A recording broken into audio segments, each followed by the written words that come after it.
Gilusad sa Department of Social Welfare and Development Office kung DSWD sa Oval Gymnasium, Matalam Street, General Santos City ang 13th Cycle Supplementary Feeding Program kagahapong adlaw Nobyembre 9.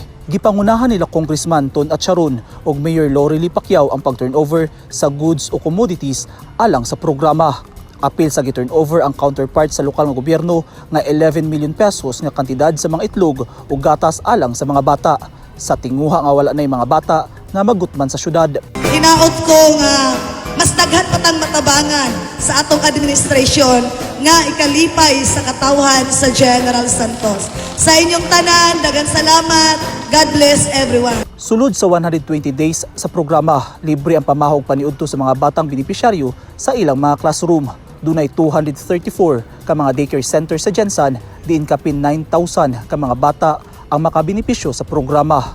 Eugene Hinutan, Newsline Philippines. Stay safe.